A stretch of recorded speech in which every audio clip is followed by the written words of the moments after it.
As I pointed out earlier this week, the health, sustainability and strength of our defence forces is a question of fundamental national importance, and I appreciate the seriousness with which all of our public representatives are approaching this issue. The work and report of the Independent Review Group raises the most profound issues, and I am grateful to its chair and members for the forthright manner in which the report is written and for the clarity of the findings and recommendations. The value of the report is acknowledged by the widespread support for its recommendations and the universal reaction of shock and dismay at its content and conclusions. People are understandably appalled that such unacceptable and appalling practices took place and continue today in such a vital arm of our state. I wish again, as I said, to pay tribute to the group members for the work they have done, because it wasn't an easy task, but it was a massively important one. I think their diligence, the clarity and commitment of the report is to their credit. The report pulls no punches. The findings are stark and shocking and shameful. And notwithstanding the work of the very many good people who serve in the Defence Forces, the report makes it clear that the culture and work environment that currently exists today is quite simply unacceptable. The report reveals a culture which reinforces unacceptable behaviour. Individuals who are prepared to stick their head above the parapet and make a complaint faced potentially career-ending repercussions. The details in this report about the type of attacks perpetrated on both males and females are nothing short of disgusting.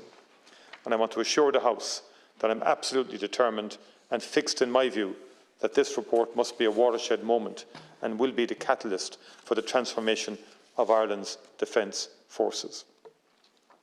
And indeed, many people and many thousands of serving and former members of the Defence Forces are disappointed and angry that the institution has been and continues to be let down by those who have behaved and continue to behave in such totally inappropriate and unacceptable ways. I want to thank the women of honour, the men and women of honour, and indeed those members of current members serving the Defence Forces for raising these issues and being of such importance in terms of a catalyst for the initiation of this report. Given the value of the report and the impact it is having, I am satisfied that establishing this independent review as a first scoping exercise when these issues came to the fore in 2021 was the correct decision.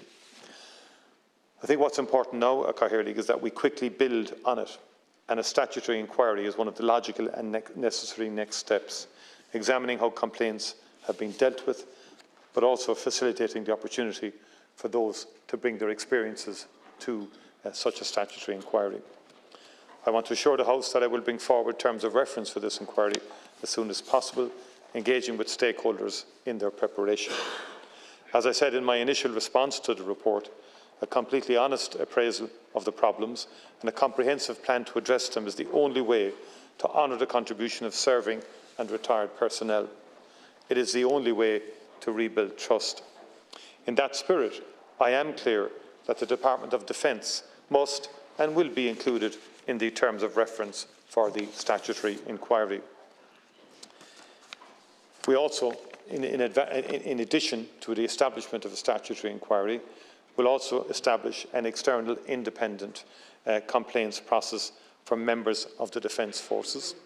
I will also be establishing an external oversight body on a statutory basis to oversee this culture change and reform that is required, and also will be amending legislation to provide the legislative basis to enable allegations of any type of sexual assault in the Defence Forces in the state to be referred to an Garda Síochána. And I wish to confirm, as announced earlier this week, that while the relevant amendments to the legislation are prepared to give legal effect to this, there are situations that pertain in terms of overseas deployments, which, because Gardaí don't have jurisdiction, military police will continue to operate in that context. Any complaints by serving members of any form of sexual assault in the state will now have these complaints dealt with by an Garda Síochána, and this arrangement has been put in place now. We've also agreed a non-statutory inquiry into the process of medical boarding and also a study of deaths by suicide of both current and former members of the Defence Forces over the last 20 years. Together with these important actions, I will now be commencing a significant programme of reform and culture. It is vitally important that all the stakeholders recognise that the transformation required, including this statutory inquiry, address the issues which are important to them. I will engage with all stakeholders as soon as they have had the opportunity to consider the report in detail. We cannot ignore either the findings in the Mohan report, published last week, which also point to the need for a complete reset in the Defence Forces culture with regard to responsibility and accountability. While the Independent Review Group report addresses both men and women's experience and details some horrific abuse of both men and women, the experience of many women in particular within the Defence Forces has been truly appalling. To quote one line from the report that has resonated far and wide, the Defence Forces barely tolerates women. At a time when it is recognised that we need more women in the Defence Forces, particularly at the higher ranks, such comments can hardly be more damaging. The conclusions with regard to discrimination, particularly with regard to maternity policies, are scarcely believable in the context of a modern workplace. The report identifies the major volume of work that now needs to be done, but I want to also inform deputies of some relevant work that is already being done. The House is aware of Workplace Relations Commission recommendations on anti-discrimination law. With the assistance of an external legal firm, extensive work is already underway to ensure that the Defence Forces are compatible with the provisions of the relevant equality legislation and in line with the WRC direction. An associated but very relevant and important element of this body of work is the area of maternity and protected leave policies. A number of policy documents, including regulatory amendments, are to be submitted to me for consideration and approval very shortly. As I made clear on Tuesday, resistance to change within the Defence Forces, as identified by the Independent Review Group, is no longer an option. As Tánaiste Minister for Defence, I will simply not tolerate it. I've directed that, as I said earlier, with immediate effect, all allegations of sexual assault by serving members occurring in the state are to be referred directly to An Garda Síochána for investigation and prosecution. Part of the reason why this unacceptable behaviour has gone on for so long has been the prevalence of a culture where victims did not feel empowered to speak up. There is a clear and immediate need to remove the fear of reprisals and retaliations for making a complaint, which many people feel would and can still be career-ending. And I will be bringing forward legislation to establish an independent complaint system without delay.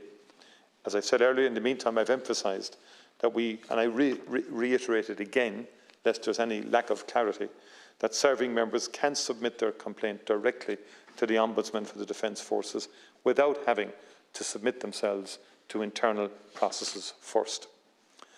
The development also, without delay, of a retaliation prevention strategy with appropriate and robust sanctions will be another critical element in tackling and beating the culture of fear and silence where unacceptable behaviour is concerned.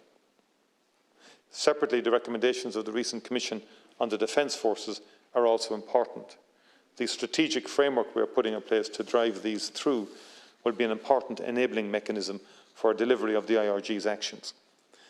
There have been many reports and plans in the past, but my priority now is to ensure that there is one strategic plan for the transformation of the Defence Forces, fully understood by everyone, that has the appropriate governance and reporting mechanisms and is properly resourced.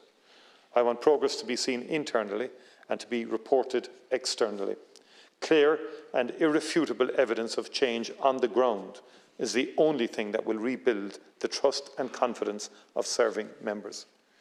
Our end goal has to be a safe workplace where self-worth is actively promoted and mutual respect becomes a dominant feature in an organisation which is open to change. I want a career in the Defence Forces to be one where every individual feels valued, respected and recognised for the positive contribution he or she is making to the country's security. The establishment of the external oversight body will be a critical element in achieving this goal, and I hope to update the House on progress with this in the very short term. Once this body is established, I will then introduce legislation to put it on a statutory footing. The implementation of the IRG's recommendations will require a considerable and shared effort, not least on the part of the Defence Forces leadership, and I'm confident, following extensive discussions with the Chief of Staff, that the scale of what is needed is understood. This week has been a very challenging period for the Defence Forces, but for the good professional people of integrity who do serve in the Defence Forces, it also marks a new start. For the perpetrators of any form of unacceptable, misogynistic or bullying behaviour, this is the end of it. It simply has to stop. And you have no place and no future in Óglaigh na hÉirdean. Yesterday at Cathaoirleach, I had the privilege to attend the commissioning ceremony of the members of the 98th Cadet Class and the 40th Air Corps Cadet Class. I met and spoke to 41 young men and women of impeccable personal character and personal courage, and indeed with their families also. 41 young men and women who have made the decision to pursue a career in the service and security of their country. 41 young men and women who pledged an oath that may require them to place themselves in harm's way in the service of the state and its citizens. As a government, we have made it clear that we will make the unprecedented investment necessary to build a defence forces that is fit for purpose and worthy of their oath. With the support of this House, we will pass the legislation necessary to ensure that the Defence Forces is the quality workplace they deserve. But it is their personal leadership that will make the difference. Our Defence Forces are and have been a key pillar of Irish life since before the foundation of our state. They have been central to the presentation of our foreign policy in the world and our record as a nation strongly committed to the rules-based international order. And for almost 70 years, our military have made an honourable and internationally recognised contribution to United Nations peacekeeping efforts. When I think of those 41 graduates and those that will come after them, I'm hugely encouraged in the belief that their personal character and courage, their leadership and commitment will help ensure that our Defence Forces will come through this crisis and that contribution to Defence Forces can continue and excel in the years and the decades to come.